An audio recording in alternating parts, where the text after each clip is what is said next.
Hello there, and welcome to another talk through from me, the history tutor, and this time looking at the Cold War topic, superpower relations, for the Edexcel iGCSE exam board. In this video, we're going to look at spies, espionage, McCarthyism, and the U-2 spy plane incident, and how this developed Cold War relations and led to more tension. So we'll talk through each with a little bit of detail and a few examples, and then you can find out some of their impacts. Once you're happy with your knowledge, then go to my playlist and practice the skill around one of these topics. Okay. Let's revise our knowledge now.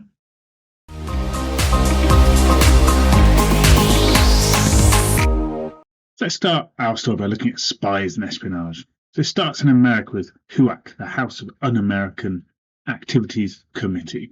This was set up in 1938 to investigate whether people were communists.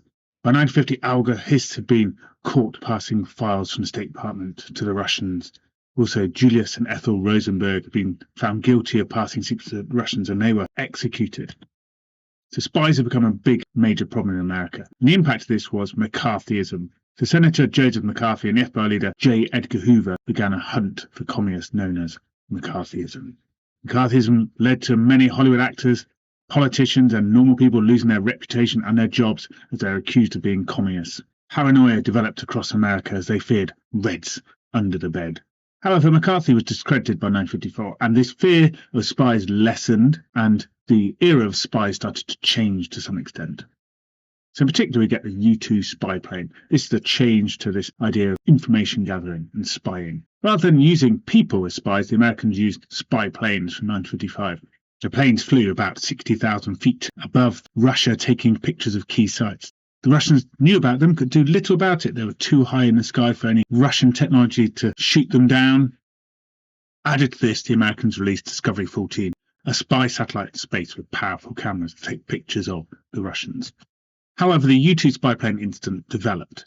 On the 1st of May 1960, the USSR managed to shoot down the spy plane of Gary Powers. He was paraded on Russian television. US President Eisenhower was angry that the Russians had embarrassed America, and he denied that Powers was a spy.